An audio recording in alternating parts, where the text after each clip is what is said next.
Hi, this is Jim Livesey, Professor of Film Video Special Effects at Houston Community College.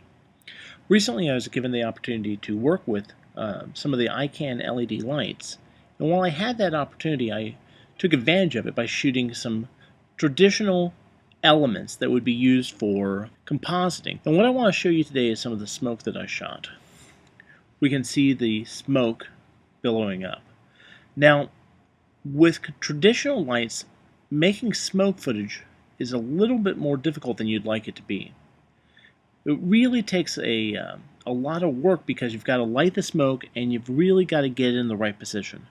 But with these LED lights, I was able to take one LED light and just position it over the smoke, and I got beautiful smoke footage. Now, why would we want smoke? There's a couple reasons here. I put together two little compositions for you real quick, and that we'll take a look at. And the first one is this bar. And so I've already gone through and I've taken this bar and I've created it into a foreground and background piece. I'm going to turn off that layer of smoke. And I did that just by going in and cutting out the background for this top layer. And the bottom layer is the whole image. I don't have to make a separate mat for this. I'm just using this as a foreground piece and a background piece. And then I'm putting the smoke in between. Now the smoke looks good, and it will look good.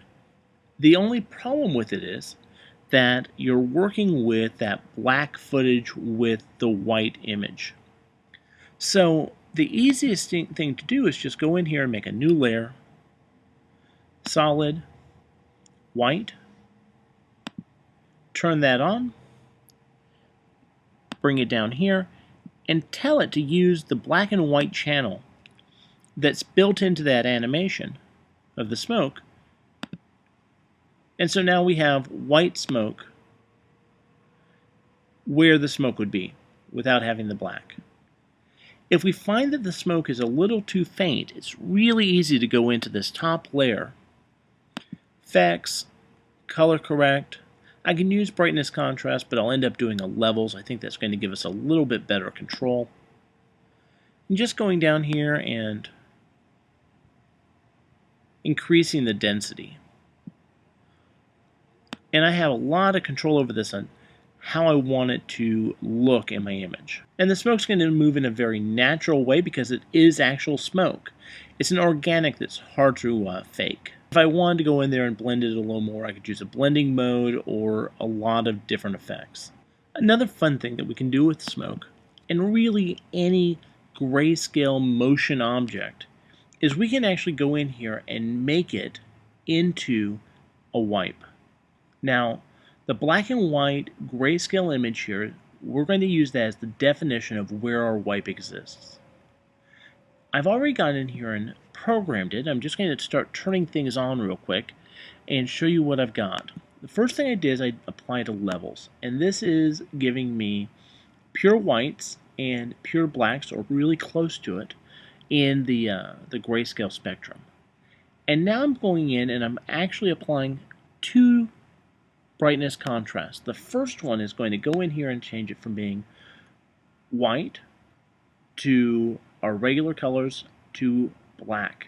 But if you can see it on your monitor, this is not really black yet. It's a dark gray. And this right over here is not really a white yet. It's a very light gray.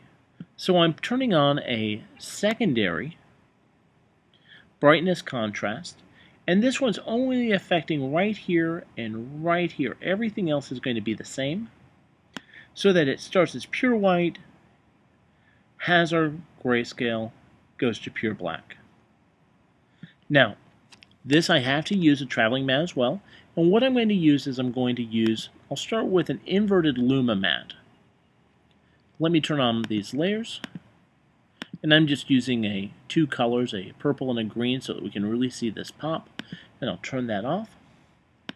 And so now it's going to, as I scrub this, you can see the smoke is the pattern as it dissolves out. And it has that nice smoke look. If I go down here and I tell it to be a luma mat instead of invert, it's going to change the direction of that wipe. So now it's going from purple to green. We get those really great swirling patterns that are only found in an organic item. So working with smoke is a really cool tool to use, especially when we're compositing, because it has a real look to it. And working with the ikan LED lights, it's very easy to shoot some things like this. Good luck, and I hope that you enjoy this tutorial. ikan. Features you need, prices you want.